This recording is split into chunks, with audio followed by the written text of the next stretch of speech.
Welcome to the 6th episode of the Epic Beard series where I break down how to work with every beard length. Today we're talking about what I would call a big beard, and for that I still trust the Brio Beardscape. Starting with the 15mm guard, I'm cutting with the grain to remove any flyaways and to see what I'm actually working with. When you cut with the grain, you remove a lot less bulk, and I don't want to accidentally remove too much and make my beard look thin. When actually trying to remove some length and some bulk, you do want to cut against the grain, and that's what I'm doing here. Working my way up my cheek, I'll swap over to a 12mm guard, but it's quite useful to have the micro adjustment on the trimmer. I think it's important to stress that to do this properly, you want decent light. If you don't have decent light, it all looks kind of the same and you're probably blending it wrong. You can see that I did this with the 9mm guard. Even though I mostly was working a little bit higher up around my sideburn area, I could still see darkness near my mustache in that cheek area. So I just went over it a little bit more and tried to blend it evenly like the rest of my beard. Okay, we're done with the guard, but there's still a decent amount of work ahead. Like I said before,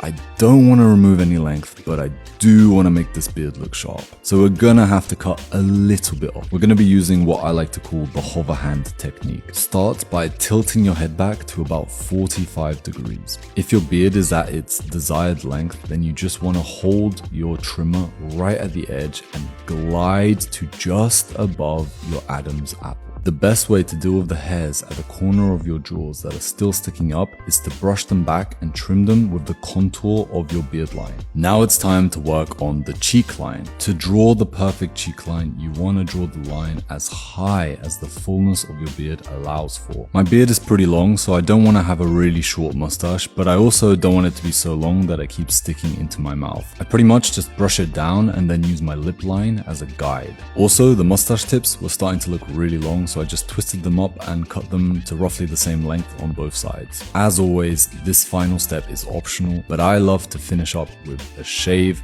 just to get the cleanest look possible. And voila, this big beard is looking proper sharp.